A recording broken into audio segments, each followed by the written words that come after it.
बुढ़ापा। मुस्कान बेटी, मेरे सर में दर्द हो रहा है, एक कप कॉफ़ी सी बना दे। जी दादी, मैं अभी बनाकर लाती हूँ। मुस्कान रसोई में जाती है और कॉफ़ी बनाकर लाती है। लो दादी, आपकी कॉफ़ी। कांता देवी, जिनकी उम्र 70 साल है, कॉफ़ी का कप लेकर पीने लगती है। तभी मुस्कान की सास आ जाती है और मुस्कान पर चिल्लाने लगती है, तुमने इस बुढ़िया को कॉफ़ी कैसे बनाकर दी?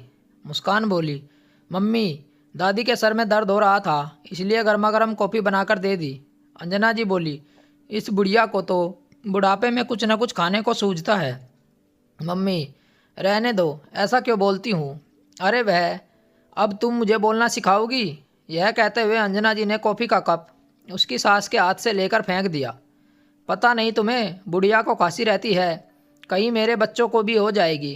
बहू, आज के बाद मेरे से पूछे बिना बुढ़िया को कुछ नहीं दोगी। और सुनो, इसके बर्तन अलग रखा करो, हाथ धोया कर। यह कहकर अंजना जी अपने कमरे में चली गई।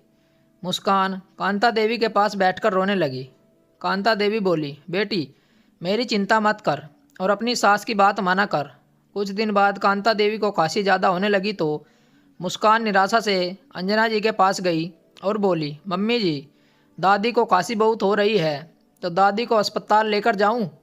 अंजना जी ने आंखें फेरते हुए कहा, कहीं दादी की बर्तन लेकर उस बुढ़िया को जहाँ भैंसों को रखते हैं उस जगह में छोड़कर आ जा।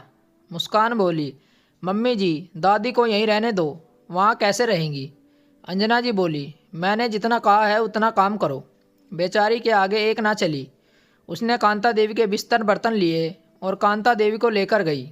मुस्कान रास्ते में रोती जा रही थी। दादी, मैं क्या करूं? मेरा मन बहुत दुखी हो रहा है। कांता देवी बोली, बच्ची, तू रो मत। एक बात ध्यान में रखना, भगवान की लाठी बजती है तो आवाज़ नहीं आती। इतने में पीछे से मुस्कान की सास भुनभुनाती हुई आती है और बोलती है, क्या बातें कर रही हो दोनों? बहू, मैं छोड़कर आती हूँ, तुम घर जाओ। यह कहकर अंजना जी कांता देवी का हाथ पकड़कर घसीटने लगी। बेचारी कांता देवी कह रही थी, अरे थोड़ी धीरे। ऐसा करते करते भैंसों की जगह आ गई। अंजना जी ने कांता देवी को एक छप्पर के नीचे लाकर छोड़ दिया। पानी का एक घड़ा भरकर रख दिया और बोली, अब आराम से रहना। अंजना जी घर आ गई और अपनी बहू मुस्कान से बोली, बुढ़िया को गर्मा गर्म रोटी देने की ज़रूरत नहीं है।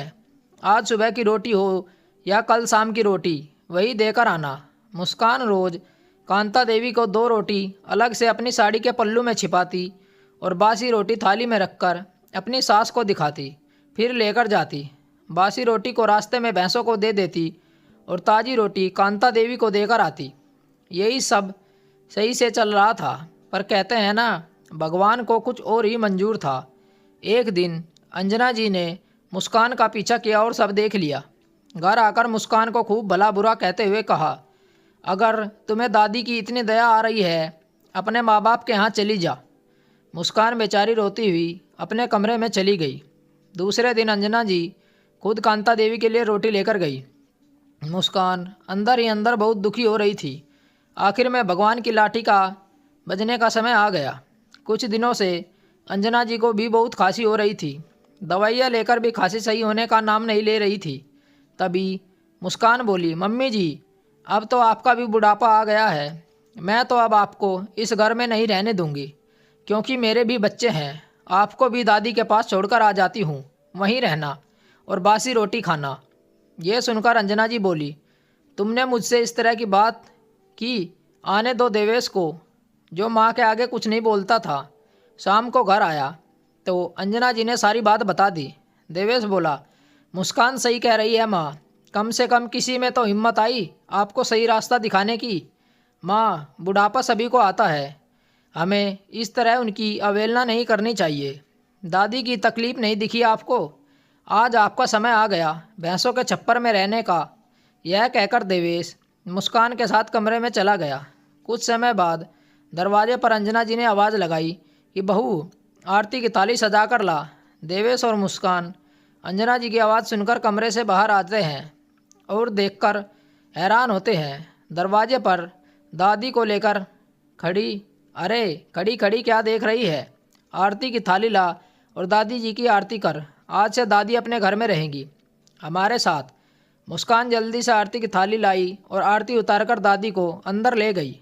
दादी को हवादार कमरे में अच्छे बिस्तर पर बिठाया। मुस्कान से अंजना जी बोली, आज तुमने मुझे सही रास्ता बताया बहू। आज से तुम दादी की पसंद का खाना बनाकर खिलाना। अस्पताल में इनका इलाज कराएंगे। देवेश और मुस्कान बहुत खुश हुए। माँ अंजना जी से लिपट गए।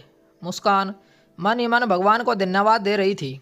दोस्तों, आपको हमारी कहानी कैसी लगी कमेंट करके हमें बताएं और चैनल को भी ज़रूर सब्सक्राइब करें। मिलते हैं एक और अच्छी कहानी के साथ। कहानी सुनने के लिए धन्यवाद। राम राम दोस्तों।